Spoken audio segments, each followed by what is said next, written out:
Meu nome é Maria Victória e antes de começarmos nosso webinário sobre o livro Cortiço, vamos conhecer um pouco o autor dessa obra. Aloysio Tranquedo Gonçalves de Azevedo foi um caricaturista, um jornalista, um cronista, um romantista, pintor, desenhista e entre outros. Ele nasceu em 14 de abril de 1857 e seu falecimento aconteceu no dia 21 de janeiro de 1913. Ele foi o primeiro escritor de literatura a viver disso num país e foi o principal autor da vertente naturalista no Brasil. O livro em si é retratado em um lugar físico e social que é o Cortiço, onde lá é localizada várias casinhas onde vivem várias famílias.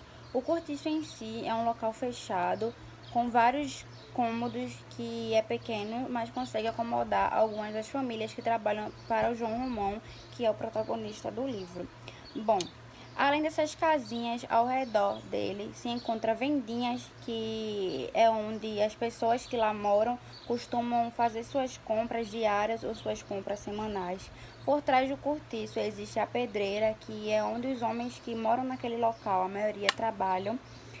E ao lado da pedreira é um matagal cheio de mato, que é uma área que ninguém ainda investiu para fazer alguma coisa. No meio do cortiço se localiza tipo uma lagoinha, que é onde as mulheres lavadeiras, são conhecidas assim, trabalham, cada um com suas bacias e cada um tem seu local. Meu nome é Thaís Maria e eu vou falar alguns fatos iniciais sobre o livro e o filme O Cortiço. João Romão, ele é um comerciante muito ganancioso. De origem portuguesa, ele é dono de um terreno no Rio de Janeiro, onde ele construiu moradias de baixo custo para obter uma renda. Bertoleza é uma negra escrava, que vive com ele e o ajuda no armazém que ele mantém no lugar. O cortiço, ele é erguido aos poucos para a revolta do negociante Miranda, o vizinho de João Romão. Os dois, eles travam uma briga por causa da construção do cortiço. Assim é mostrado as lutas entre os moradores, os empates com a polícia, a ganância de João em se tornar-se rico às custas dos miseráveis ao seu redor. Rita Baiana, ela é uma lavadeira, uma mulher de bom coração, alegre e sensual, que desperta amores e inveja no cortiço. Pombinha é uma moça bonita e discreta, que depende da sua primeira menstruação para se casar. Vou falar agora sobre o suspense do livro O Cortiço. Jerônimo, que havia sido internado em um hospital após ser esfaqueado em uma briga com Firmo, quando ganha alta do hospital, Jerônimo chama alguns amigos e vai ao cortiço vizinho, que se chama Cabeça de Gato, onde mata o Firmino a pauladas. João Romão, ele reconstrói sua estalagem, que fica ainda mais próspera, e agora com moradores de classe média. João Romão, ele se aproxima de Miranda com as intenções de frequentar rodas mais finas e elegantes. João Romão, ele também planeja se casar com Zulmira, a filha de um novo amigo. Concretizando o seu sonho, agora só resta se livrar de sua companheira, Bertoleza. Isso se dá através de uma carta enviada aos proprietários da negra fugida, revelando o seu esconderijo.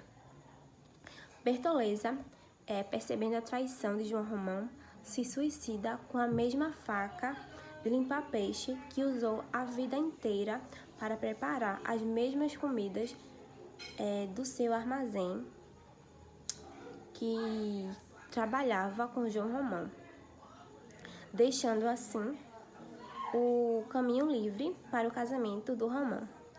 Piedade, ela passará a noite em claro, entre pensamentos trágicos e alucinações em relação ao marido, e amaldiçoava o dia em que decidiu vir ao Brasil e deixar a sua terra natal. Quando amanheceu, Piedade foi à rua procurar notícias de seu marido, e não demorou muito para que...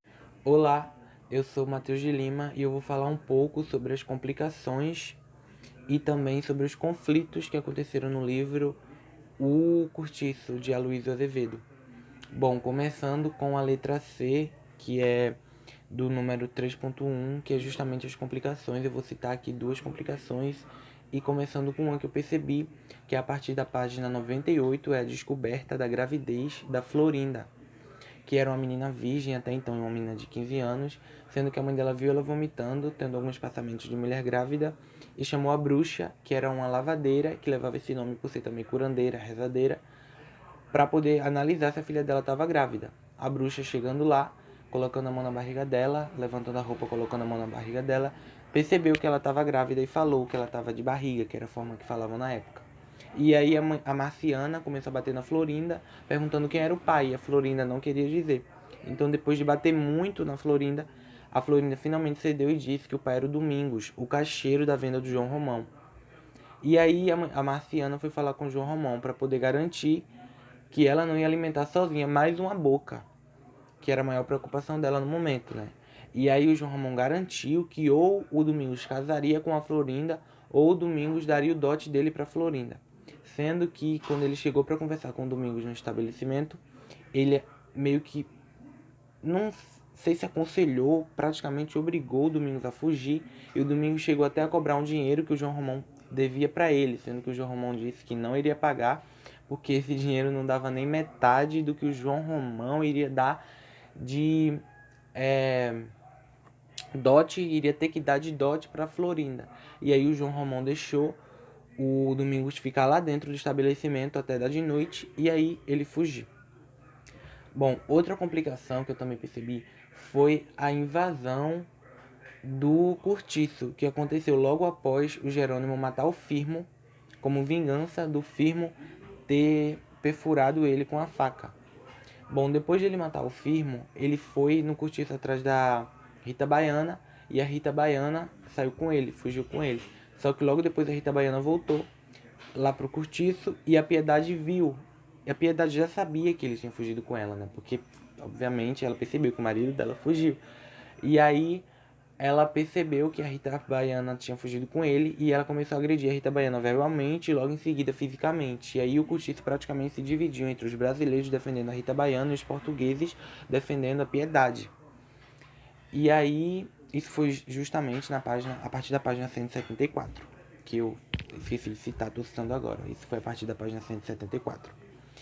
E aí, no meio dessa confusão, a confusão se expandiu e não apenas virou uma defesa, defesa verbal, virou briga mesmo entre todos. O Miranda viu, começou a apitar, chamou a polícia, e antes mesmo da polícia chegar, os amigos do Firmo, que eram do outro Cortiço, decidiram invadir o Cortiço, conseguiram arrombar o portão, invadiram, e começou toda aquela briga, toda aquela confusão generalizada, que já estava generalizada, piorou mais ainda, e quando a polícia chegou, piorou mais ainda, e foi toda aquela confusão. E foi a partir daí que teve a destruição do Cortiço, né? Depois de toda aquela briga, de toda essa briga envolvendo o policial, envolvendo os moradores do Cortiço, envolvendo os amigos do Firmo, foi aí que o Cortiço foi destruído.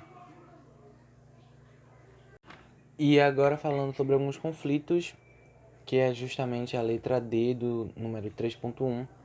Um conflito que eu percebi foi justamente da Leocádia, a briga da Leocádia com o Bruno, que foi a partir da página 87, a descoberta, quando o Bruno descobriu que a Leocádia, que ele pegou no flagra praticamente, a Leocádia transando com o Henrique no mato em troca de um coelho, sendo que o Henrique ainda conseguiu fugir, mas o Bruno e praticamente o Cortiço inteiro, que estava ainda atrás dele, viu a Leocádia ainda sem roupa tentando se recompor no mato. E aí ele agrediu a Leocádia não só verbalmente, como fisicamente também, xingando ela de tudo que é nome, dizendo que finalmente pegou ela no flagra. A Leocádia conseguiu pegar uma pedra e fez ele se afastar. E aí ela também começou a xingar ele, dizendo que ele não conseguia suprir as necessidades dela, que ele era um bêbado, que ele não conseguia nem dar um filho para ela. E aí a briga voltou pro Cortiço, né? Se alastrou pro Cortiço, como é de praxe já. E aí ele pegou os trapos dela e jogou no meio da rua, mandando ela ir embora, continuando xingando ela, e ela continuou se desfazendo dele também. Então ela pegou as coisas dela e realmente foi embora. Outro conflito foi a partir da página 122, que foi a primeira briga do Jerônimo com o Firmo, que foi quando a Rita Baiana estava dançando lá na roda de pagode, e aí o Jerônimo, encantado, começou a se aproximar, e ela também começou a se aproximar do Jerônimo, e eles se aproximaram tanto que ela, bem junto dele, chegou a soprar um segredo no ouvido dele. O Firmo viu, já levantou e começou a discutir verbalmente com ele, e ele com o Firmo também. E aí as pessoas tentaram ainda apartar e tal, mas não rolou. E aí a briga começou. O Firmo tinha certa vantagem, porque o Firmo sabia lutar capoeira, apesar do Jerônimo não ser um homem fraco, mas o Firmo ainda tinha uma certa vantagem, e no meio daquela confusão toda, o Jerônimo conseguiu pegar um pedaço de pau e danou na cabeça do Firmo. E quando ele danou esse pedaço de pau na cabeça do Firmo, já começou a sangrar, e aí ele continuou danando e batia no Firmo, e o Firmo se sangrava inteiro. E aí o Firmo, vendo que tava assim nessa relação da briga entre os dois, o Firmo estava por baixo, o Firmo pegou a navalha que ele tinha, sempre carregava consigo, e furou a barriga do Jerônimo, machucando muito o Jerônimo e fazendo sangrar muito. O Jerônimo caiu, e aí o Firmo fugiu, e as pessoas gritando, pega, pega, pega. E aí o Firmo fugiu, e foi a Rita Baiana e a Piedade, né, tentar ajudar o Jerônimo. E a partir daí o Firmo fugiu. E foi o que desencadeou vários outros acontecimentos e vários outros conflitos no livro. Meu nome é Matheus Tales e eu irei falar sobre as partes de clímax do livro O Cortiço. Bom, dependendo do leitor, pode ser que se identifique mais clímax ou menos. Isso vai também muito da interpretação do leitor, mas eu consegui encontrar 4 partes de clímax, que é onde eu acredito que são as partes que eu acredito que tenha. Eu vou ler a primeira, que acontece no capítulo 10. O cavouqueiro afastou com um empurrão, sem tirar de vista o de cima do mulato. Deixe-me ver o que quer de mim este cabra, rosnou ele. Dar-te um banho de fumaça, galego ordinário, respondeu Firmo. Frente a frente, agora avançando e recuando, sempre com um dos pés no ar, bamboleando todo o corpo, meneando os braços, como preparado para agarrá-lo. Bom, essa briga aconteceu porque Firmo estava com ciúme de Jerônimo, devido ele estar dando em cima de Rita Baiana. E no fim dessa briga, Jerônimo acaba sendo esfaqueado por uma navalha que Firmo carregava com ele. Agora eu irei falar sobre o segundo clímax. O segundo clímax é a morte de Firmo, que acontece que Jerônimo, junto com Pataca e outros dos amigos deles, acabaram matando Firmo e no final jogando ele no mar. E agora eu irei ler um trecho. E continuaram a andar para as bandas do hospital, mas 2 vultos surgiram das trevas. E Pataca reconheceu-os, abraçou-se de improviso ao mulato. Seguraram-lhe as pernas, gritou para os outros. Os 2 vultos, pondo o cacete entre os dentes, apontaram-se de Firmo e bracejava seguro pelo tronco. Deixara-se agarrar, estava perdido, quando o Pataca o viu preso pelos sovacos e pela dobra dos joelhos. Sacou-lhe fora a navalha. Pronto, está desarmado. Esse clímax aí acontece no capítulo 15. O próximo clímax que eu irei falar acontece no capítulo 17, que é quando os cabeças de gato, os capoeiristas dos cabeças de gato, que eram amigos de Firmo, companheiros de Firmo da capoeira, vão atacar o cortiço de João Romão, que eles se autodenominaram carapicus. E eu irei ler um trecho desse. E também o cortiço pega fogo. Colocam fogo no cortiço. Um dos moradores do cortiço, que era a cabocla, acaba colocando fogo no cortiço. E por isso que eu acredito que essa daqui seja a maior parte de clímax, já que coloca a vida de vários lá do cortiço em risco. Por mais que já tenha pegado fogo uma vez, mas esse fogo dessa vez se alastrou muito mais do que os outros. E também algumas pessoas morreram, mais de umas pessoas morreram. Agora eu leio um pedaço do trecho do capítulo 17. Desferiram-se navalhas contra as navalhas, jogaram-se as cabeçadas e os voos pés. Pá a pá, todos os capoeiras tinham pela frente um adversário de igual destreza e respondiam cada investida com um salto de gato ou uma queda repentina que anulava o golpe. De parte a parte, esperavam que o cansaço desequilibrasse as forças, abrindo furo à vitória.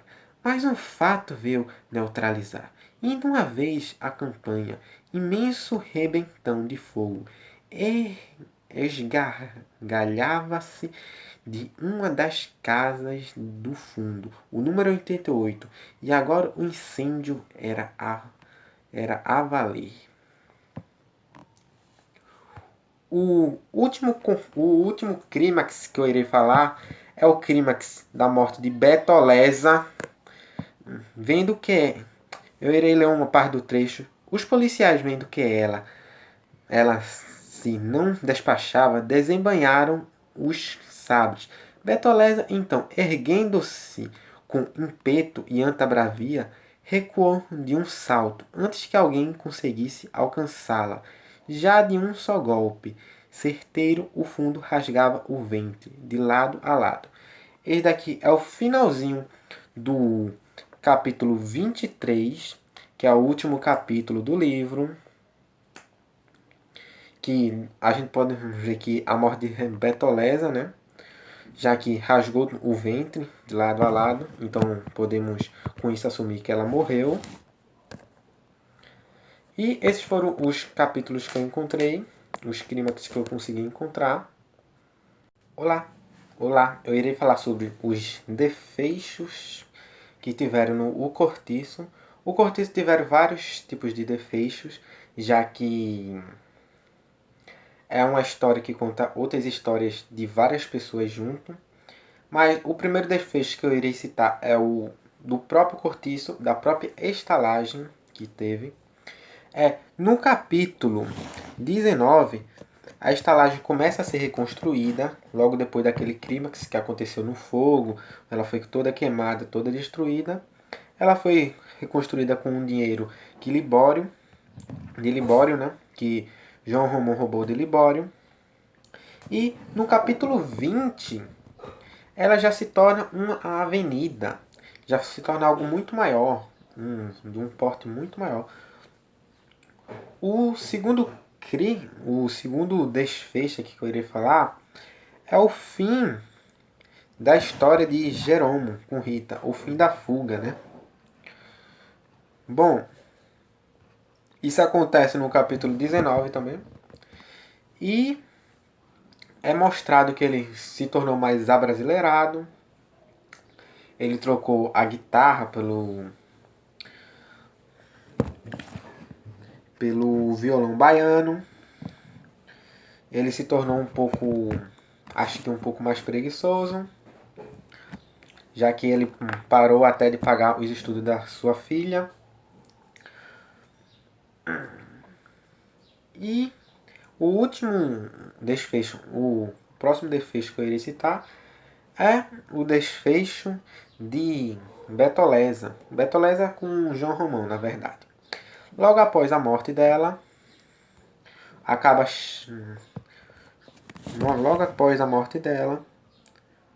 eu irei ler o pedaço do capítulo agora que demonstra isso. Nesse momento parava à porta da rua uma carruagem. Era uma comissão de abolicionistas que vinha de casaca trazer-lhe respeitosamente o diploma de sócio benemérito. Esse diploma é para João Romão. Isso acontece no último capítulo, que é o capítulo 23, lá no finalzinho mesmo, E esse diploma é meio que uma recompensa por fazer algo correto daquela época. Aí ganhava isso aí. Bom, meu nome é Cauã Guilherme e eu vou falar como são apresentados os personagens no livro. Bom, os personagens vão surgindo, vão sendo apresentados ao longo do livro, quase todos da mesma forma. Pelo menos os personagens principais são assim, né? O Aloysio de Azevedo vai apresentando características de cada um, o que eles fazem, né? De onde eles vêm, etc. Com isso, separei 5 personagens aqui que estão entre os principais da obra e vou apresentar como eles são apresentados pela primeira vez no livro, como o Aloysio de Azevedo apresenta eles. Bom, na primeira página do capítulo 1 do livro surge o português João Romão, que é apresentado como um ex-empregado de um vendeiro que enriqueceu e se mandou para sua terra, e deixou como forma de pagamento uma venda em uma boa quantia em dinheiro para João. Proprietário e estabelecido por sua conta, o rapaz atirou-se à labutação ainda com mais ardor, possuindo-se de tal delírio de enriquecer que afrontava resignado as mais duras privações. Ainda na mesma página surge a Bertoleza, uma quintandeira crioula trintona, escrava de um velho cego residente em Juiz de Fora e amigada com português. Bertoleza trabalhava forte. A sua quitanda era a mais bem afreguesada do bairro. De manhã vendia angu e à noite peixe frito e iscas de fígado. Continuando no capítulo 1, mas pulando para a página 5, surge o Miranda, que era um negociante português estabelecido na Rua do Hospício, com uma loja de fazendas por atacado, e que comprou o sobrado ao lado direito da vinda de João Romão. Junto com ele surgiu também a sua esposa, Dona Estela, e sua filha Zulmira, que vocês vão conhecer mais para frente. Seguindo, mas já na página 22, no capítulo 3, surge uma das principais personagens do livro, a Rita Baiana, que ainda não apareceu no cortiço. Tinha arribado, como a machona dizia a um rapaz que a procurava. Logo em seguida, a Leocádia explicou que a Rita estava com certeza de pândega com o Firmo. Mas voltar ao cortiço era só volta no capítulo 6, página 35, onde a volta dela veio revolucionar alegremente toda aquela confederação da estalagem. Não vinha em traje de domingo, trazia casaquinho branco, uma saia que lhe deixava ver o pé sem meia num chinelo de polimento com efeitos de marroquim de diversas cores. No seu farto cabelo, crespo e reluzente, puxado sobre a nuca, havia um molho de manjericão e um pedaço de baunilha espetado por um gancho. E toda ela respirava o asseio das brasileiras e um odor sensual de trevos e plantas aromáticas. E o último dos 5 personagens que eu separei, vamos voltar um pouco até o capítulo 4, na página 25, onde surge o Jerônimo, que era o sujeito que estava procurando João Romão e que queria trabalhar na pedreira dele, depois de ter desgostado da adição de ovo. E o último dos 5 personagens que eu separei, vamos voltar um pouco até o capítulo 4, na página 25, onde surge o Jerônimo, que era o sujeito que estava procurando João Romão e que queria trabalhar na pedreira dele, depois de ter desgostado da adição de ovo. Bom, gente, mas qual será o protagonista dessa obra? O protagonista dessa obra é João Romão? Não. É Bertoleza? Não. É Jerônimo? É o Miranda? Também não. É o próprio Cortiço. O Cortiço, gente, é que é o mais próximo do ser humano que tem. Ele abre os olhos, que são as portas e as janelas. Ele sente as coisas acontecendo. E como o próprio Aloysio de Azevedo, como naturalista que era, queria mostrar que o homem é um produto do meio, da raça e do momento histórico, né? O meio é o cortiço. Então todo mundo que vai ao cortiço, que pertence ao cortiço, acaba mudando. Eles mudam porque eles estão no cortiço, porque é o meio que eles vivem. Então o cortiço é o protagonista. Bom, e agora eu vou ler um trecho do começo do capítulo 3, que retrata bem o porquê o cortiço é o protagonista. Eram 5 horas da manhã, e o cortiço acordava, abrindo não os olhos, mas a sua infinidade de portas e janelas alinhadas. Um acordar alegre e farto de quem dormiu de uma sentada 7 horas de chumbo, como que se sentiam ainda na indolência de neblina as derradeiras notas da última guitarra, da noite antecedente, dissolvendo-se a luz loura e tenra da aurora, que nem um suspiro de saudade perdida em terra alheia. Oi, meu nome é Yasmin Dandara e eu fiquei com o ponto 3.2, a letra C e a letra D. Bom, respondendo a pergunta da letra C, quais são os antagonistas? Bom, praticamente o Cortiço todo é formado de personagens principais, mas levando em consideração os que menos aparecem no livro, eu vou citar um pouco aqui deles para vocês. Bom, primeiramente temos Firmo. Ele é amante da Rita e ele acaba se lascando ao decorrer do livro, que vocês vão entender depois.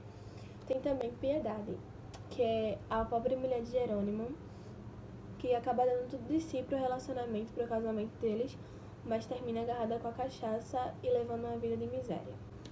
Tem também Zumira, filha do Miranda, que ao final da história ela se casa com João Romão. Tem também Estela, que é a esposa infiel do Miranda. Bruno, o famoso corno cuscuz que sabe abafa. Tem também Lucrécia, que é a esposa do Bruno, a Gaíra. Bom, tem também Libório, ele é um velho lá, bem mão fechada. E tem várias outras lavadeiras, como Marciana, Florinda, etc. Inclusive Lucrécia é uma delas. E todos os homens que trabalham na pedreira, que também Bruno é um deles. Bom, dando continuidade, a questão D, ela pede que explique o que aconteceu com os personagens ao decorrer do livro e como eles acabam no final. E eu vou começar falando um pouco sobre qual a perspectiva que o autor quis trazer ao todo o livro e o final.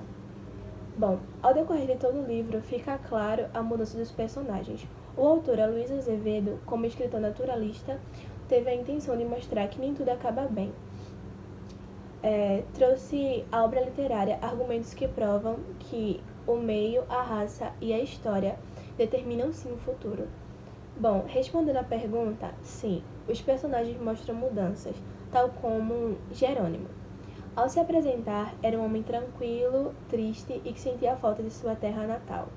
Bom, sentia-se como um peixe fora d'água, até conhecer Rita Baiana.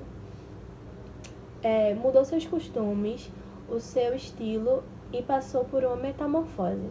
Ao final do livro, mostra sua nova vida, sem suas canções vazias, sua esposa e sua filha já não se encaixavam mais no novo homem que ele tinha se tornado. Agora um bom pagodeiro, com sua cachaça e sua mulata Rita ao seu lado. Bom, temos também Pombinha, que foi uma das personagens que para mim mais mudou ao longo de todo o livro. Ela começou como uma jovem inocente, uma boa moça de família, e ali no meio da história ela descobriu que poderia ser bem mais do que uma mera esposa. Bom, dando continuidade aqui. Pombinha, aquela velha moça, ela teve um marco no livro também, que foi o momento da sua tão esperada menstruação. Ali em torno dos seus 15, 16 anos, ela teve sua menstruação, a mãe dela estava contando os dias há muito tempo para que isso acontecesse, porque afinal o casamento dela já estava predestinado. Então aconteceu, ela se casou, mas ao longo do decorrer da história, ela viu quão vazio o seu casamento era, o seu marido era e que não tinha nada para oferecer. Então foi aí que ela descobriu que podia provar de outros homens, provar de muitas mais aventuras, e assim ela foi se descobrindo. Temos também Lucrécia. Lucrécia era uma mulher bem aventureira que amava colocar um par de chifres no marido. Mas, ao decorrer da história, ela se redimiu depois de passar por bons bocados e acabou tornando-se fiel ao marido dela, né? Uma pessoa mais séria e fiel. Temos também Bertoleza. Bom, na minha opinião, Bertoleza foi a personagem que mais sofreu ao livro, porque ela não tinha liberdade nenhuma, ela só foi enganada e teve todo o seu trabalho jogado fora. Bom, ela teve um trágico final, porque ela só teve sua liberdade, trabalho e esforço roubados. Ela foi enganada por João Romão e foi morta. Na única vez que ela decidiu não se calar para ele, né? Não se calar para tudo aquilo que ela estava sofrendo, ele fingiu, né, que ela tinha sua liberdade, mas ao final do livro, quando ele quis simplesmente se livrar dela, ele chamou a polícia para devolver ela ao verdadeiro dono dela. Bom, já que já estamos falando dele, né, vamos falar de João Romão. Bom, João Romão é um homem que cresceu, né, veio do nada, e foi crescendo ao longo de todo o livro. Sim, ele cresceu às custas dos outros e Bertoleza é um exemplo disso, né? Já que esteve com ele a todo momento e merecia sim a sua parte e não teve. Bom, João Romão, ele cresceu em cima da miséria dos outros e ao final do livro ele tornou-se um homem luxuoso. Um homem que se casou com a mulher de honra, no caso a filha de Miranda, Zumira. Ele se casou com ela ao final do livro. E no final ele se tornou um sócio. Bom, e aos outros, um triste final espera eles, né? Firmino morre. Piedade vive uma vida de desilusões, onde sua paz é apenas o álcool. É ali que ela fica anestesiada. E o que faz ela esquecer um pouco mais do marido e toda a dor que ela sente depois que ele abandonou elas, né? E foi morar com Rita. Bom, a sua filha teve que sair da escola, porque afinal ele não estava mais pagando a mensalidade de lá, então ela foi morar no Cortiço. A filha dela também já estava com destino predestinado, que seria se tornar a mesma coisa que Pombinha se tornou. Bom, também temos Marciana, que já estava à beira da loucura depois que a filha dela fugiu, e ela acabou morrendo no hospício. E ao final, a filha dela volta a morar no Cortiço depois de sofrer um aborto espontâneo. Ela volta a morar no Cortiço. Bom, também temos a morte de Libório e a morte da bruxa, que também foram um marco no final do livro. E a todos os personagens que a morte não alcançou, eles continuaram vivendo uma vida de miséria e de desgastes. Bom, a maioria deles ali já não podia pagar mais o cortiço, porque quanto mais João Romão crescia, mais ele aumentava o cortiço, mais caro as mensalidades ficavam. O aluguel ficava, no caso. Então, a maioria deles, inclusive Piedade e sua filha, se mudaram para o cortiço rival, porque já não tinha mais dinheiro para pagar. Piedade já não podia mais trabalhar, porque ela não tinha mais psicológico para isso. Então, elas acabaram tendo que se mudar para outro cortiço, como alguns outros personagens também tiveram que fazer isso. Bom, o trágico fim do livro mostra a realidade do cotidiano, tratando temas como preconceito de cor, vícios, o povo humilde e etc. Oi, eu sou Renata, fiquei com a pergunta 3.4 referente ao tempo na obra. O tempo referido é o tempo cronológico, identificado nos capítulos 1, 2, 3 e 7, caracterizado por horas, dias, tardes e noites, presente ao longo do livro todo. Agora, o trecho do livro onde localizamos. Capítulo 3, página 37. Eram 5 horas da manhã, e o cortiço acordava, abrindo não os olhos, mas a sua infinidade de portas e janelas alinhadas. E assim ia correndo o domingo no cortiço, até as 3 da tarde, horas em que chegou o mestre Firmo, acompanhado pelo seu amigo. À noite, às vezes, quando o tempo estava bom, Dona Estela saía com ele, a filha e um moleque, o Valentim, a darem uma volta até a praia e, tendo o convite para qualquer festa em casa das amigas, levavam-o em sua companhia. Capítulo 1, página 15. Um dia, porém, o seu homem, depois de correr meia légua, puxando uma carga superior às suas forças, caiu morto na rua, ao lado da carroça, estrompado como uma besta. De manhã vendia angu e à noite peixe frito e iscas de fígado. Pagava de jornal seu dono 20 mil réis por mês, e apesar disso, tinha de parte quase que o necessário para a alforria. 3 horas depois, Jerônimo e Piedade achavam-se instalados e dispunham-se ir a comer o almoço, que a mulher preparará o melhor e o mais depressa que pôde. Davam 9 horas e os operários das fábricas chegavam-se para o almoço. Quase sempre voltava dessa loucura às 6 da tarde, moído a fazer dó, sem poder ter-se nas pernas, estrompado de marchar horas e horas ao som da música de pancadaria. O soldado saiu, e daí a coisa de 1 hora a Marciana era carregada para o xadrez sem o menor protesto e sem interromper o seu monólogo de demente. Acordava às 8 da manhã, lavava-se mesmo no quarto com a toalha molhada em espírito de vinho. Depois ia ler os jornais para a sala de jantar, à espera do almoço, almoçava e saía. Bom, na questão 5, a categoria discursiva no enredo predominante é o discurso indireto, caracterizado pelas falas do narrador, identificados em muitos capítulos do livro. Agora vou apresentar 3 dos principais trechos em que estão presentes.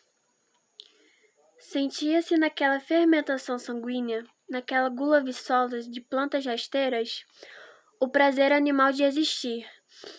E naquela terra, naquela umidade quente e lodosa, começou a minhoca a esfervilhar, a crescer, uma coisa viva, uma geração que parecia espontânea, multiplicar-se como lavas no esterco.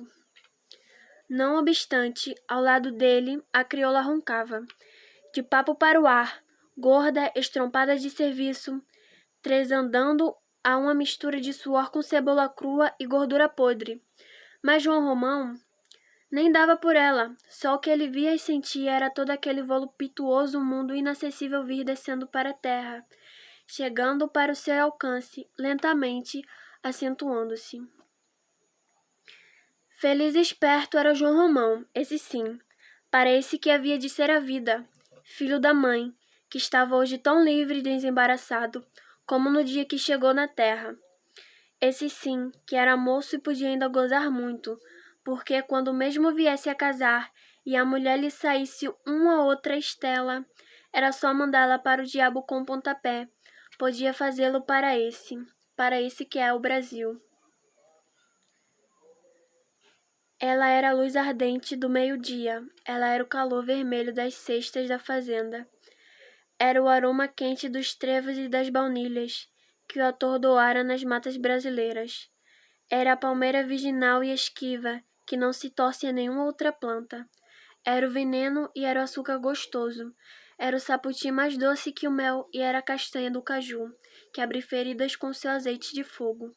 Ela era a cobra verde traiçoeira, a lagarta viscosa, a muriçoca doida que esvoaçava havia muito tempo em torno do seu corpo, assanhando-lhe os desejos, acordando-lhe as fibras esbambecidas pela saudade da terra, picando-lhe as artérias para lhe cuspir dentro do sangue uma centelha daquele amor setentrional, uma nota daquela música feita de gemidos de prazer, uma larva daquela nuvem de cantaridas que zumbiam em torno da Rita Baiana e espalhavam-se pelo ar numa fosforência afrodisíaca.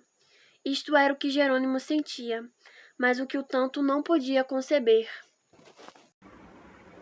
Meu nome é Keila, eu fiquei com a parte 4, eu vou falar um pouco sobre o narrador. O narrador da obra lida está em terceira pessoa, com discurso indireto. Ia atirar-se cá para fora, quando se ouviu estalar o madeiramento da casa incendiada, que abateu rapidamente, sepultando a louca no montão de brasas. Capítulo 18. O enredo no curso da narrativa é trabalhado de maneira linear, com princípio, meio e desfecho. Início. João Romão não saía nunca a passeio, nem ia à missa aos domingos. Tudo que rendia a sua venda e mais a quitanda seguia direitinho para a Caixa Econômica e daí então para o banco. Tanto assim que, um ano após a aquisição da crioula, arrematou-se logo e tratou sem perca de tempo de construir 3 casinhas de porta e janela. Capítulo 1. Meio.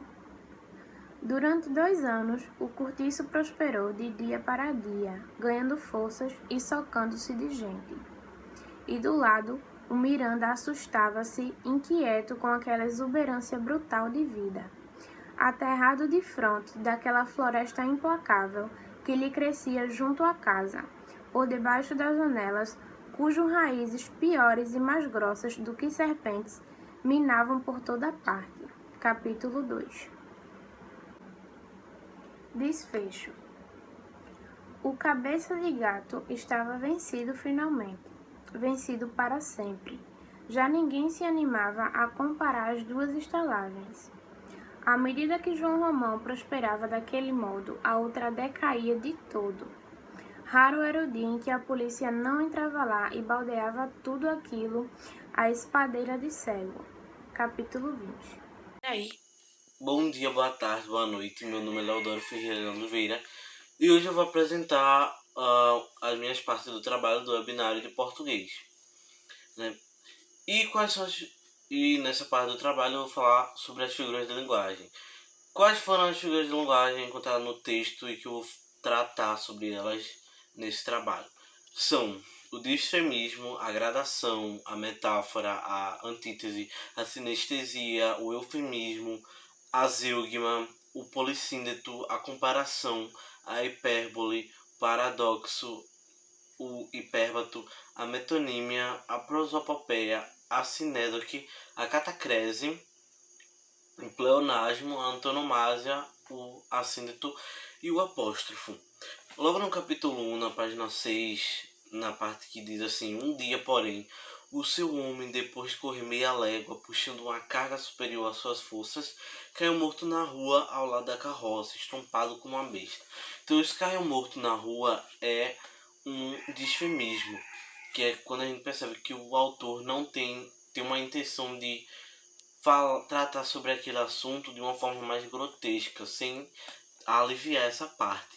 E estrompado como uma besta, né, que a gente vê que tem um elemento comparativo que é o como, né, que representa uma comparação, ou seja, nessa frase temos um disfemismo e uma comparação. Ainda no capítulo 1, na página 9, vemos um exemplo de gradação, que é quando o autor quer tratar sobre o quão ardoso Bertoleza, né, uma das personagens do livro, trabalhava. Então a gradação é justamente isso, sequenciar as ideias de uma forma que as pessoas que estejam lendo, elas tenham um sentido mais aguçado, mais completo, assim. Tem uma ideia mais pesada do que é que ela está fazendo. Então eu vou falar agora como essa parte do texto no livro, né? Então diz que Bertoleza, né, varria a casa, cozinhava, vendia ao balcão da taverna. Quando o amigo andava ocupado por lá fora, fazia sua quitanda durante o dia, no intervalo de outros serviços, e à noite passava-se para a porta da venda, e defronte de um fogareiro de barro, fritava fígado e frigia sardinhas, que Romão ia pela manhã em mangas de camisa, de tamancos e sem meias, comprar à praia do peixe. E o demônio da mulher ainda encontrava tempo para levar e consertar, além da sua, a roupa do seu homem, que estava, valha a verdade, não era tanta, e nunca passava todo um mês de alguns pares de calças de Duarte e outras tantas camisas de escada. Então nessa parte o autor ele quer passar essa ideia de que Bertoleza trabalhava bastante. Então ele usa essas ideias aí para reforçar a nossa ideia desse trabalho árduo que ela tem, né? No capítulo 1, na página 12, temos um exemplo de metáfora, né, que é relacionando a Dona Estela, uma personagem no livro.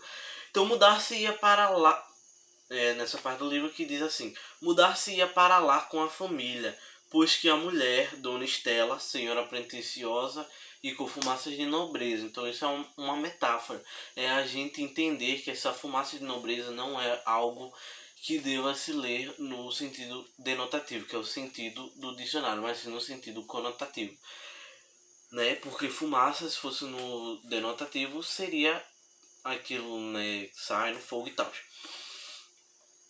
No capítulo 3, na página 3, ainda no capítulo 1, tem a frase, né, conhecia-lhe o temperamento, forte para desejar e fraco para resistir ao desejo. Isso é um exemplo de antítese. O que é antítese? A antítese é quando ela coloca numa frase duas ideias ou palavras opostas. Então aqui a gente tem um exemplo do forte e do fraco. Ele é forte para desejar e fraco para resistir ao desejo. Capítulo 1, página 13, que diz lençol para frente e panteado, uma nesga de nudez estofada e branca. Isso daí é uma sinestesia.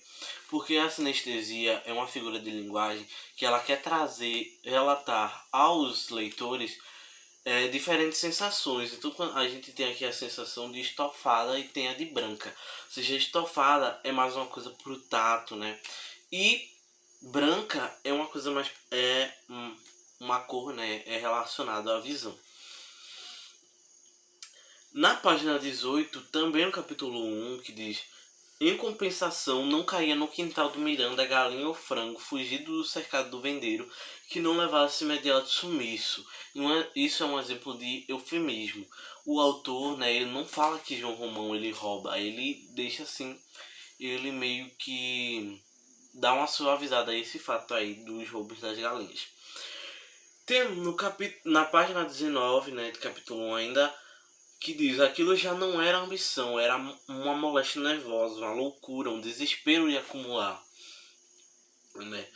Isso é um exemplo de zeugma. Zeugma, que é quando a gente evita a repetição de um verbo, como podemos ver aqui. Aquilo já não era ambição, era uma moléstia nervosa, e depois ele já não repete mais o verbo. Uma loucura, um desespero de acumular, então ele oculta aí o verbo. E na página 19 tem um exemplo de policíneto, que é na parte que diz: e o dinheiro a pingar, vintém por vintém, dentro da gaveta, e a escorrer da gaveta para a barra, aos 50 e aos 100 mil réis, e da burra para o banco, aos contos e aos contos. Isso é uma metáfora, né? Porque ele está falando que o dinheiro está a pingar, isso a gente tem que levar no sentido conotativo. E o polissíndeto, que é a repetição de conjunção, que nós temos aí a conjunção e o dinheiro a pingar, vintém por vintém dentro da gaveta, e a escorrer pela gaveta, pela barra, aos 50 e aos 100 mil, e da burra para o banco, aos contos e aos contos. Então isso é um exemplo do polissíndeto. Uma hipérbole se encontra no capítulo 2, na página 24 do livro, né, o Cortiço, que a parte diz: enriqueceram um pouco, é verdade, mas como? A que preço? Hipotecando-se a um diabo que lhe trouxera 80 contos de réis, mas incalculáveis milhões de desgostos e vergonhas. Isso é uma hipérbole porque o autor aí, o Miranda, né, que isso é uma frase que o Miranda diz, né? Ele diz que a mulher dele trouxe incalculáveis milhões de desgostos a ele. Então isso é uma forma de ele aumentar assim esse caso, sabe? Porque ele sentia muito isso. Então ele aumenta assim, dizendo que foram incalculáveis milhões. No capítulo 2, na página 26, na parte que diz: ao passar-lhe todos os dias pela venda, cumprimentava-o com proteção, sorrindo sem rir e fechando logo a cara em seguida, muito sério. Então essa palavra sorrindo sem rir, essa expressão sorrindo sem rir, é um exemplo de paradoxo. Que o paradoxo, ele traz ideias tão aproximadas que elas chegam a se anular, né? Então sorrindo sem rir não tem um sentido muito legal, né? Então isso é um paradoxo.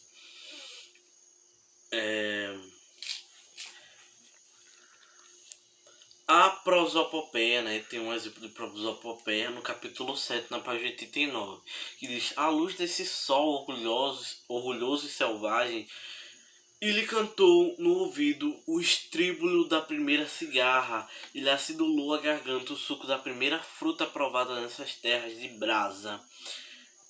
A gente vê nesse texto, né, que eles atribuem adjetivos como orgulhoso, que são características humanas, a essa figura inanimada que é o sol. Então quando há esse emprego de uma característica urbana a um objeto inanimado, isso é uma prosopopeia. No capítulo 18, na página 25, o homem, se quisesse voltar para junto da mulher, que voltasse, Ele não prenderia porque o amor não era obrigado. Isso é uma sinédoque, que é o todo pela parte. É quando a gente vai trocar o todo pela parte. Porque, por exemplo, homem. O que é homem? Homem. Existem vários homens no mundo, né? Mas a gente sabe que quando Maria Rita Baiana, né? Ela fala esse texto aí, ela tá se referindo o homem a Jerônimo, né? Então isso é uma sinédoque. No capítulo 7, na página 77, não dispensava sua gravata de cor saltada em laço, frouxo sobre o peito da camisa, fazia questão sua bengalinha com cabeça de prata e da sua piteira de âmbar espuma em que ele equilibrava um cigarro de palha.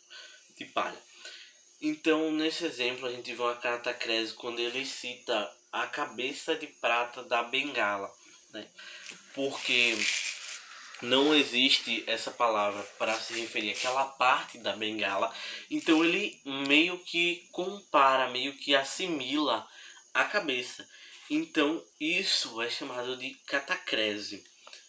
No capítulo 7, na página 79, na frase "se incomodam com a gente, os incomodados são os que se mudam, ora pistolas".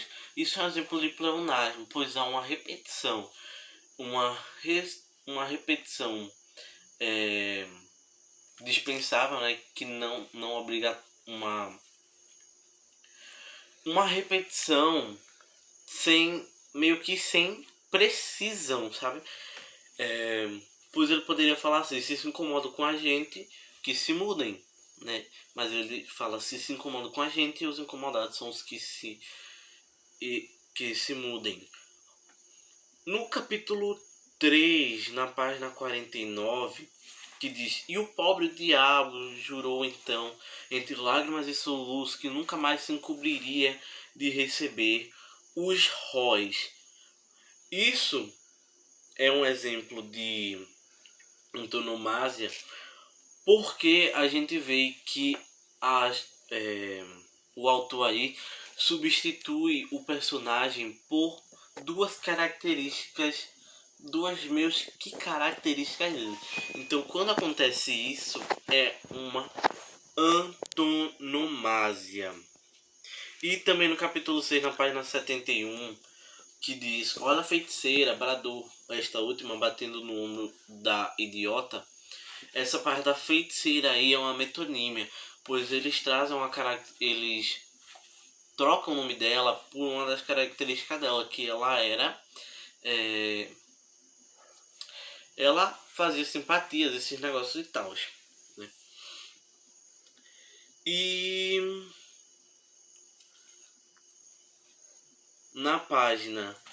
no capítulo 1, na página 11, que diz: sempre em mangas de camisa, sem domingo nem dia santo, não perdendo nunca ocasião de assenhorar-se do alheio, deixando de pagar todas as vezes o que podia e nunca deixando de receber, enganando os fregueses, roubando nos pesos e nas medidas, comprando por 10 reais de mel coados que os escravos furtavam na casa dos seus senhores, apertando cada vez mais as próprias despesas, empilhando privações sobre privações, trabalhando a mais a amiga com uma junta de bois. Isso é um assíneto. O polissíneto é quando a gente repete as conjunções. Já o assíneto é quando a gente faz alguma técnica, né, para não ter que repetir a conjunção. Porque, por exemplo, fosse continuar no exemplo da primeira frase, sempre mangas de camisa, sem domingo nem dia santo, não perdendo nunca ocasião de assenhorar-se do alheio, e deixando de pagar todas as vezes que podia, e nunca de receber, e enganando os fregueses, roubando. Então, ele não coloca esse i, né? Então, ele usa a prática aí para não usar esse i. Então, isso é um assíneto. Já no capítulo 8, na página 96, encontramos um apóstrofe. O que é apóstrofe? Por exemplo, ai meu Deus, Jesus, Ave Maria. Então, essa apóstrofe se encontra assim no livro. Isso é o que vai por fino, disse. Vocês também, seus portugueses, por qualquer coisinha ficam logo para morrer, com uma cara da última hora. E ai ai, Jesus, meu Deus. Então essa parte de ai ai, Jesus, meu Deus, é um apóstrofe. E é isso. A minha primeira. Agora nessa parte do meu trabalho, eu vou agora apresentar, né, algumas palavras que eu coloquei no glossário, que são palavras que não são usuais no nosso dia a dia, não são muito comuns e que estão presentes no livro O Cortiço. A primeira é labutação. O ato de labutar, o ato efeito de labutar é de trabalhar com afinco, com ardor, trabalhar de sol a sol, com dedicação, tá entendendo? A alforria era uma liberdade manuscrita que se cedia aos escravos, tanto pagando como os próprios proprietários dos escravos, né, os próprios donos dos escravos, entregavam, cediam aos escravos.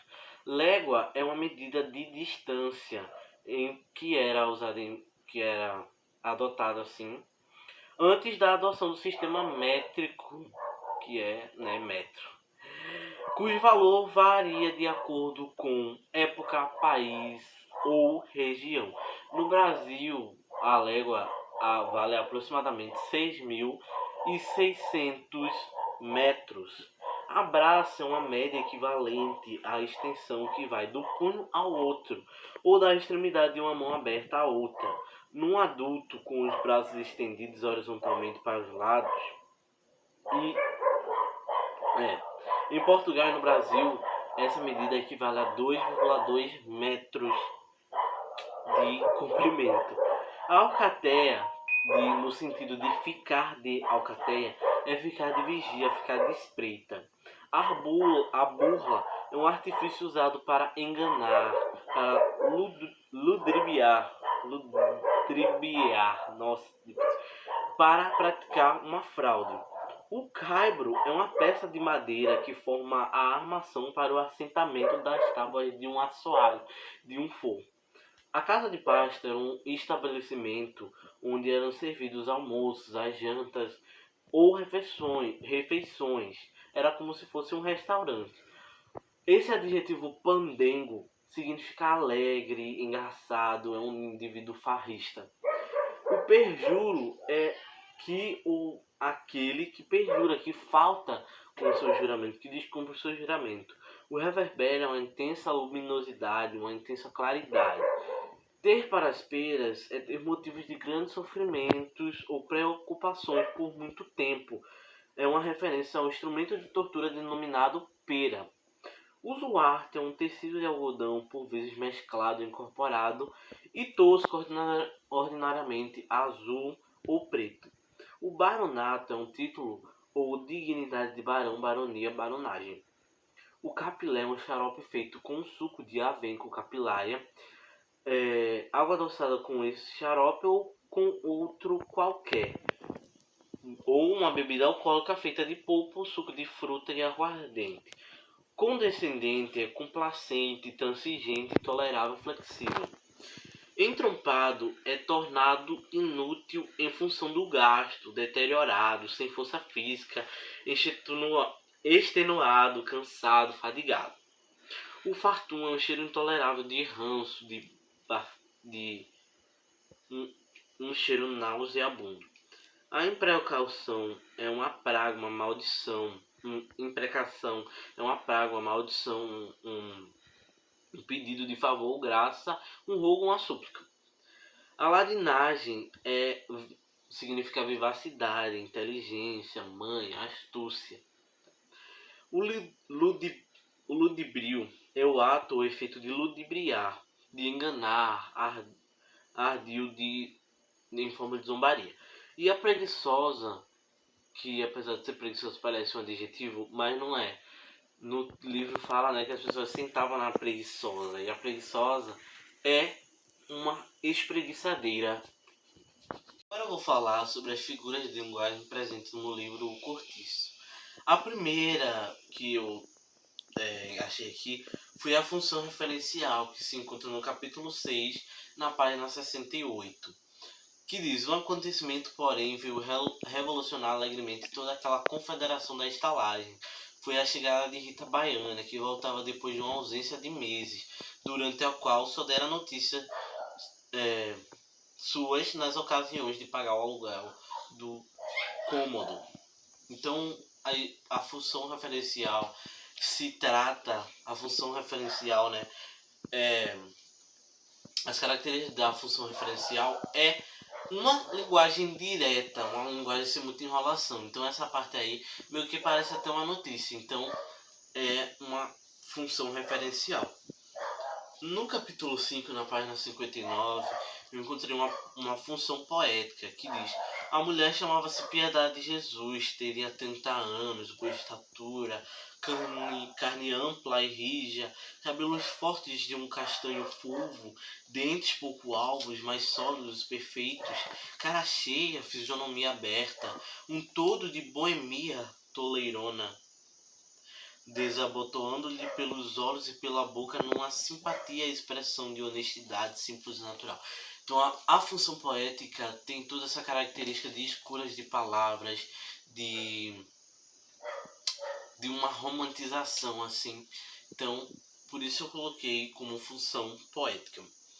Então a função metalinguística eu achei aqui no capítulo 6, na página 66. À porta de diversos cômodos, trabalhadores descansavam de calça limpa e camisa de meia lavada, assentados em cadeia, lendo e soletrando jornais ou livros. Um declara em voz alta os versos de Os Lusíadas, com um empenho feroz que o punha rouco. Isso é uma função metalinguística, né, que é o código, tratando do código, ou seja, um livro falando de outro livro, que é o livro Os Lusíadas, né? No capítulo 12, na página 127, encontra-se uma função fática, que diz: ora, minha pombinha, tinha ali um servicinho a pedir, mas vou mercezinha agora, tão tomada com seu enxoval e não há de querer dar-se amassos. Isso é uma função fática, pois ela apresenta aí esses 3 pontos aí que querem dizer meio que uma parada assim entre as conversas e tal, né? Na página 177, no capítulo 19, Jerônimo apareceu afinal, com um ar triste e vicioso, envergonhado, que não tem o ânimo de deixar o vício.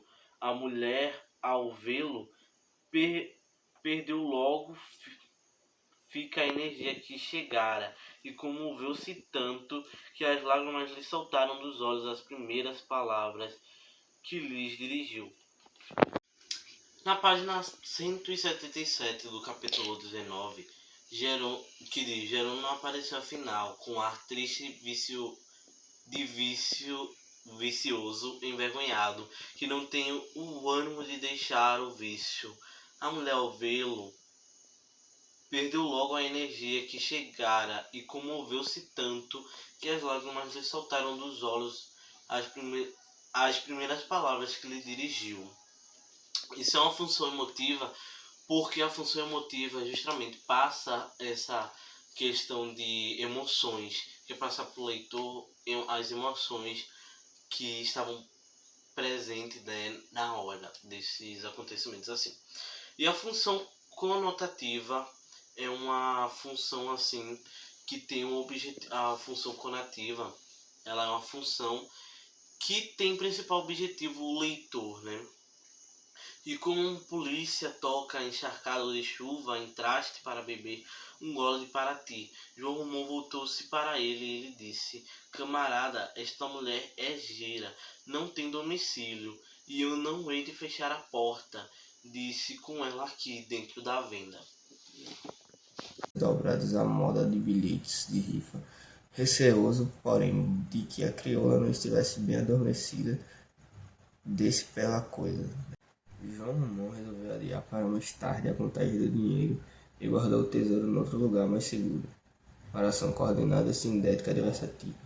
Capítulo 18, página 105. Agora irei citar alguns personagens, suas características físicas e psicológicas. João Romão, português, dono do cortiço, da venda e da pedreira, representa o capitalista explorador. Bartoleza, escravizada, amante de João Romão, que trabalha para ele. É a quintadeira e trabalha como uma máquina. Miranda, português burguês, casada com Estela, que vive ao lado do Cortiço, principal opositor de João Romão. Estela, esposa infiel do português Miranda. Zulmira, filha de Estela e de Miranda, além de esposa de João Romão. Jerônimo, português que administra a pedreira de João Romão, tem um caso com Rita Baiana. Representa a disciplina do trabalho. Rita Baiana, mulata sedutora que vive no Cortiço, teve um caso com Capoeira Firme e mais tarde se envolveu com o português Jerônimo, promove os pagodes do Cortiço. Piedade, esposa de Jerônimo, que ao descobrir sua traição com Rita Baiana, entrega-se ao alcoolismo. Representa a mulher europeia. Capoeira Firme, amante de Rita Baiana, foi morto pelo português Jerônimo.